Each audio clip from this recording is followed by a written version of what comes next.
আসসালামু আলাইকুম সবাইকে। কেমন আছেন সবাই?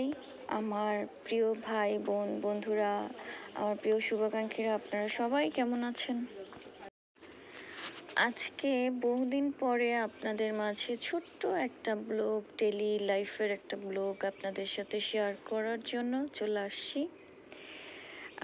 আমি আপনারা সবাই জানেন আমি কম বেশি সময় যখন ভালো লাগে সেই সময়টা আমি রান্না করি এবং সেটা আপনাদের সাথে শেয়ার করতে আমার খুব ভালো লাগে। এর আগেও আমার অনেকগুলো রান্নার ভিডিও আপনারা খুব পছন্দ করেছেন, আপনারা অ্যাপ্রিসিয়েট করেছেন। তো তারই ধারাবাহিকতায় আমি আবারও একটি রান্নার রেসিপি নিয়ে আপনাদের মাঝে হাজির হয়েছি। আমি অবশ্য এই রেসিপিটাও ফার্স্ট টাইম করতেছি, এর আগে কখনো এটা রান্না করিনি। তো এটা অনেক দিন আগের একটি ভিডিও, কিন্তু আজকে আমি ভিডিওটি আপনাদের মাঝে আপলোড করার জন্য আপলোড করতেছি। তো আজকে আমি আপনাদেরকে দেখাবো চিংড়ি মাছ দিয়ে কাঁঠালের বিচি রান্না করা। আমি জানি না এটা কেমন হবে বা কেমন হচ্ছে, সবাই যেভাবে রান্না করে সেই রকমের ভাবে হচ্ছে কিনা, but I will try my best. So আমি দেখাচ্ছি কিভাবে আমি এটাকে মেক করতেছি। তো প্রথমে পেঁয়াজ রসুন বাটা, তারপরে এটা একটু খুব ভালো করে তেলের উপরে ভেজে তারপরে চিংড়ি মাছটাকে তেলে একদম লাল লাল করে ভাজা নেব। জানি না আপনাদের সবার মতো হবে কি না, কারণ আমাকে রান্না কেউ শেখায় নাই, আমাকে রান্না শিখেছে আমার হাজব্যান্ড। সো সেই ক্ষেত্রে আমি আমার মতো করে যতটুকু পারি সেটাই আপনাদের সাথে শেয়ার করছি। কারণ মানে ইউটিউব দেখে ইউটিউব রেসিপি রান্নাটা আসলে আমার অতটা ভালো লাগে না। আমি আর ইউটিউব দেখে কখনোই রেসিপি আমি অ্যাপ্লাই করি না। এই কারণে আমি চেষ্টা করতেছি আমার মতো করে যে কিভাবে করা যায়।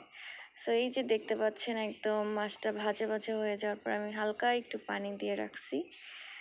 এখন এটার মধ্যে অন্যান্য উপকরণগুলো দিব।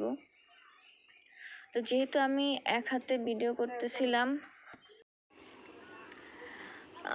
আমি কিন্তু লবণ দিতেই ভুলে গেছি আপনাদের সাথে কথা বলতে বলতে। দেখেন কি আর বলবো, আসলে বলার কিছু নাই। তারপরও আমি আসলে চেষ্টা করতেছি আপনাদেরকে দেখানোর জন্য। তবে রান্না করতে বরাবরই আমার ভালো লাগে, কিন্তু রান্নাটা ওইভাবে আমি করতে পারি না, কারণ রান্না করতে গেলে যে কোনো না একটা অ্যাক্সিডেন্ট আমার ঘটে। হয় হাত পুড়ে যাবে, না হলে তেল ছিটে গালে চলে আসবে, মানে খুব বাজে একটা অবস্থা হয়ে যায়। তো এখন আমি হলুদ মরিচ দিয়ে নিলাম এটার মধ্যে। এখন সুন্দর করে এটা একটু মশলাটা ভুনবো। এরপরে আবার এটার সাথে আমি বাকি উপকরণগুলো দিব। দেখেন, মানুষের জীবন চলার পথে এবং জীবনের গতিবিধি কখন কোন মুহূর্তে যে পাল্টে যায়, কোন মুহূর্তে বদলে যায় কেউ বলতে পারে না। আর মেয়েদের ক্ষেত্রে তো একদম মানে এটা অবিশ্বাস্য পরিবর্তন আমি বলবো। কারণ মেয়েদের ক্ষেত্রে মেয়েরা বিয়ের আগে যে লাইফ লিডটা করে, বিয়ের পরে কিন্তু পুরোটাই তার ব্যতিক্রম। সো এই দেখেন, আমি কিন্তু কাঁঠালের বিচিগুলো একদম হাতে ঘষে নিছি, শিলপাটায় ঘষে একদম স্লোয়াগুলা সব উঠাই ফেলছি। ভিতরে যে একটা বাদামি কালার ছোলা থাকে ওইটা সুন্দর করে হালকা একটু গরম পানি দিয়ে ভিজিয়ে রাখছিলাম, তারপরে উঠে নেয়। বাকিটা আমি শিলপাটায় ঘষে তারপরে উঠাই নিছি।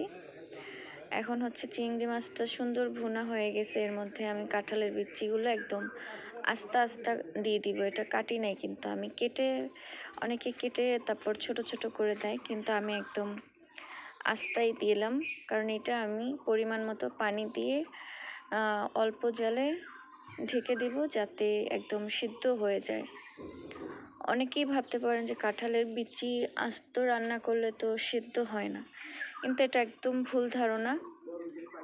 আমার হাজব্যান্ড আমাকে শিখাইছে এটা আস্ত রাখলে পরিমাণ মতো পানি দিয়ে ঢাইকে দিয়ে একদম অল্প আছে রান্না করলে এটা সিদ্ধ হয়ে যায়।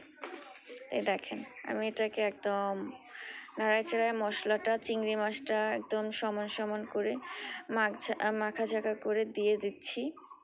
নাড়াচাড়া দিয়ে ভালো করে মাখায় তারপরে এটার মধ্যে পানি দিয়ে ঢেকে দিব।